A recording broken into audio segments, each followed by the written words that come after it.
The pilot lives in the borders here in Cadmus. The pilot doesn't live anywhere. He or she is always on the move. The pilot's dead. The pilot can't be killed. These are the rumors that people whispered in the camp. We don't know who the pilot is, or even if the pilot is male or female, young or old. Our commanders tell us that the pilot needs us and can't do this without us. We're the ones the pilot will use to take down the society. It's going to be soon. But of course, the trainees can't help but talk about the pilot any chance they get. Some speculate that the chief pilot, the one who oversees our training, is the pilot, the leader of the rising. Most of the trainees want to please the chief pilot so badly you can feel it rolling off them in waves. I don't care. I'm not in the rising because of the pilot. I'm here because of Cassia. When I first came to this camp, I worried that the rising might use us like decoys the way society did. But the rebellion has invested too much in our training. I don't think they've trained us to die. But I'm not sure what kind of life they've trained us for either. If the rising works, what happens next? That's the part they don't often talk about. They say that everyone will have more freedom, and that there won't be aberrations or anomalies anymore. But that's about all they say. The society is right about the aberrations. We're dangerous. I'm kind of a person a good citizen imagines coming behind them in the night, a black shadow with hollow eyes. But of course society thinks that I've already died in the outer providence. Another aberration cleared away. A dead man flying. Give me a couple of steep turns, the commander says, though through the speaker of the panel. I want a left turn to the south heading and a right turn back to the north heading. 180 degrees on each. Yes, sir, I say. They're testing my coordination and mastery of the ship. The coordination turn with a 60-degree of bank experts twice the force of gravity on this airship and on me. I can't make any abrupt corrections or changes, or the ship might stall or break apart. As I perform the turns, I can feel my head, my arms, my whole body shrinking into my seat beneath me, and I have to strain and hold myself upright. When I finish, my heart pounds and my body feels unnaturally light and at the lifting of extra pressure. Excellent, the commander says. They say the chief pilot watches us. Some of the trainees think they've ridden with the chief pilot, that he's disguised himself as a trainer. I don't believe that. But it's true, he could be watching. I pretend that she is too. I turn the airship in the sky. And when I first came up, it was raining, and now it's all of that is below me. She's far away right now. And I've always hoped that through some trick of distance, desire, she might look up and see something black against the sky, and I know it's me. By how I fly, stranger things have happened. Soon I'll be finished with my practice flight, and they'll send me out to my real assignment for the night. When they handed out the assignments last week, I couldn't believe my luck. Central, at last. Later tonight, she could see me flying if she looks up at the right time. I bank again and begin to climb. Only fly alone like this when we're on training run. Usually the rising has us work in groups of 3, pilot, co-pilot, and runner, who rides in and holds and takes care of the errands and for raise the society in the rising conducts as stealthy as possible. I like it best when they let the pilot and co-pilots help the runners and we sneak through the streets of the city on a mission for the rising. Tonight I'm assigned to stay with the ship, but I'll find a way around it. I'm not getting any closer to Cassia than staying on board the whole time we're in Central. I'll find some extra excuse to leave and run to the lake. Maybe I won't come back, even though in some way I do fit in with the rising better than I have anywhere else. I've had an ideal upbringing to work with the rebellion. I spent years perfecting art of being unnoticed in society, and I had a father who didn't accept the way things were. I understand him better up here, when he has never been, and even did on the ground. Sometimes a line from the Thomas poem comes to mind. And you, my father, there on the sand had cursed, bless me now with your fierce tears, I pray. If I could do what I really wanted, I'd gather up everyone I care about and fly them away. I'd swoop down first in Central for Cassia and then get everyone else, wherever they might be. I'd find my aunt and uncle, Patrick and Ada. I'd find Cassia's parents and her brother Bram and Alexander and all the other people, the boroughs where I grew up. I'd find Eli and soar up again. You could never fly with that many in the ship. It's too small. But if I could, I'd take us somewhere safe. I don't know where yet, but I know it when I see it. It might be an island somewhere out in the water where Indy once believed you could find the rising. I don't think the carving itself is safe anymore, but I think of the old enemy territory. There might be some other place where you could run. If you could go to the museums now, you'd see the society has changed the Outer Providence, made them smaller on the map.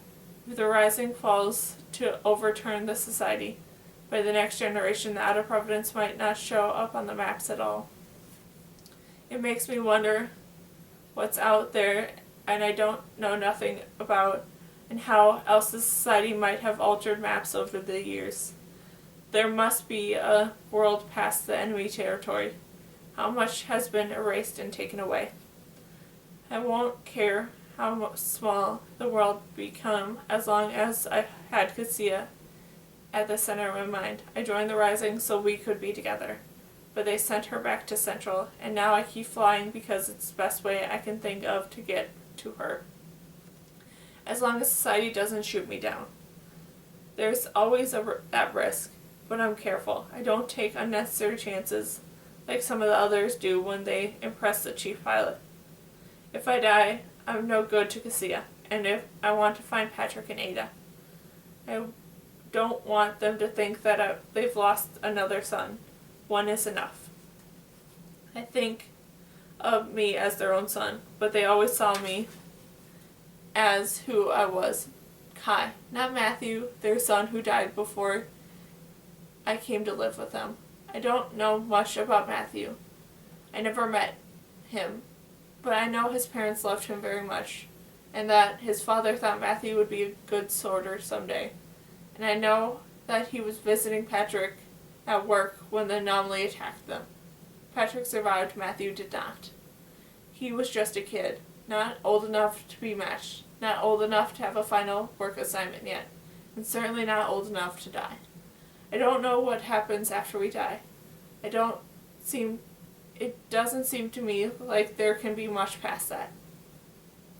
I suppose I can be convinced that what we make and do can last beyond us. Maybe in a different place, another plane. So maybe I'd like to take us somewhere higher, above the world entirely.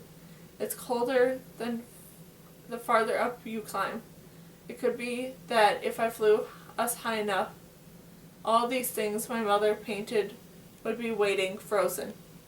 Dead men breathing. I remember the last time I saw Cassia on the bank of the river, and the rain had turned to snow, and she told me that she loved me. Dead man living.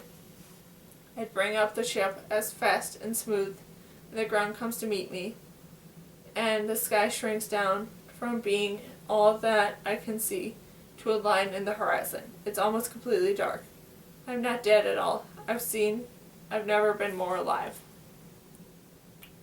The camp feels busy tonight, Kai, someone says as they pass me. I nod in return, but keep my eyes on the mountains. I haven't made that mistake of getting too comfortable with people out here. I've learned my lesson again. The two friends I've had and the decoy camp are both gone. Vic's dead, and he lies in those mountains somewhere. I don't know what happened to him. There's only one person here who I'd call a friend, and I'd known her from the carving. I see her when I push open the door in the meal hall. As always, even though she stands near some of the others, there's a circle of isolation around her, and people look at her with admiring, perplexed expressions. She's widely regarded as one of the best pilots in the camp, and there's still space between her and everyone else. And I've never been able to tell if she notices or cares. Indy, I say, walking up to her. I'm always relieved to see her alive, even though she's an errand pilot like me, not a fighter pilot. I've always think that she might not make it back. The society's still out there, and Indy's and unpredictable as ever. Kai, she says without preamble, we've been thinking how do you think the pilot's going to come? Her voice carries and people turn to look. I used to believe that the pilot would come on the water, Indy says. That's what my mother always told me, but I don't think that anymore. It's gotta be the sky, don't you think? Water isn't everywhere, sky is. I don't know, I say. This is how it always feels to be with her, a mixture of amusement and admiration and expression. Few tendencies remain around her, muttering excuses and start across the room, leaving us alone. Do you have an errand tonight? I ask her. Not tonight, she says. Are you off too? I want to walk to the river. I'm on duty, I say. Where are you going? We're not supposed to tell each other where our assignments are. But I leaned closer, so close that I could see the dark blue flicker of light pool in Indy's eyes. Central, I say. I waited until now to break the rule and tell her because I didn't want her to try and talk me out of going. She knows that once I get to Central, there's a chance I might find a way to stay. Indy doesn't blink. You've been waiting a long time for an assignment there, she says. She pushes her chair away from the table and stands up to leave. Make sure you come back, she says. I don't promise her anything. I've never been able to lie to Indy. I've just started eating when the sirens sound. Not a drill. Not tonight. This can't happen. I rise with the rest of the trainees and head outside. Figures fast and dark like me run to the ships. By the looks of things, it's a full drill. The runaways and fields are crowded with ships and trainees, all following procedure to prepare for the time when we'd all run out massive errands and take over the society. I switched on my mini-port. Report runway 13. The message reads, Group 3, Ship C5, co-pilot. I don't think I've flown a ship before, though it doesn't really matter. I have flown something like it, but why am I the co-pilot? I'm usually the pilot, no matter who I'm flying with. To your ships, Commander calls out. The sirens keep on shrilling. When I get closer to the ship, I see the light and they're already on someone's moving inside the cockpit. The pilot must already be on board. I climb the steps and open the door. Indy turns to look at me, her eyes widen in surprise. What are you doing? She asks. I'm the co-pilot, I say. Are you the pilot? Yes, she says. Did you know where they're putting us together? No, she says. She turns back to the panel and starts up the engine of the ship. Sounds familiar and unnerving at the same time. She glances over her shoulder at me, her long braid whipping around. She looks angry. Why waste two of us on the same ship? We're both good. The group of commanders' voice comes in from the speaker at the cockpit. Begin final checks and preparations for departure. I swear under my breath, it's a full drill. We're actually going to take flight. I can feel my tip of Central slipping away. Unless they send us there on the drill, there's still a chance. He leans forward to the speaker in the cockpit. We're missing our runner, she says. The doors open and another figure in the black comes in. For a moment, we can't see who it is, and I think maybe it's Vic or Ally. Why not? I'm prepared with Indy, which feels almost as unlikely. But Vic is dead and Eli is gone. You're the runner, Indy asks. Yes, he says. He looks to be about our age, maybe a year or two older. I don't think I've seen him before, but we get new people all the time in the camp. I catch sight of a few notches in his boots as he walks over to the hatch. You were in the decoy village, I say. There are a good number of us here who were decoys one time or another. His voice is flat. Yes, he says. My name is Caleb. I don't think I knew you there, I say. You didn't, he says. It disappears into the hold. Indy raises an eyebrow at me. Maybe they put him with us to equal things out, she says. Two smart, one stupid. Do we have cargo for the drill? I ask. Medical supplies, Indy says. What kind? I say. Is it real? I don't know, she says. The cases are all locked. Moments after Indy lifts us into the sky computer and the cockpit starts spitting out flight codes. I put out and read it. What does it say? Indy asks. Gracina City. I say, not Central. But Gracina is the same general direction. Maybe we could keep going past Gradina and on out to Central. I don't say anything to Indy, not yet. We leave behind the dark spaces near the mountains, where the camps loaded local and soared to the burrows on the outskirts of Cadmus City. Then we move over to the city itself. There's a river goes through the city and the taller buildings like the hall. A circle of white loops around them. I look. How long has that been there? I ask. I haven't flown directly over the city in almost a week. I don't know, Indy says. Can you tell what it is? It looks like a wall, it says, around City Hall and some other buildings. My uneasiness deepens. I keep my eyes on the control panel, resisting the urge to look over at Indy. Why is a wall around Cadmus, the city center of Cadmus City? And India and I have never been paired to fly together tonight. Why now? This is how Cassie and Alexander felt when they found out they were matched. This can't be right. All the odds are against it. So how is it happening? Indy thoughts must be running along the same tracks as mine. The rising matched us up, she says, and then Cadmus City disappeared beneath us. She leans closer and whispers to me. This isn't a drill, she says. It's the beginning. I think she's right.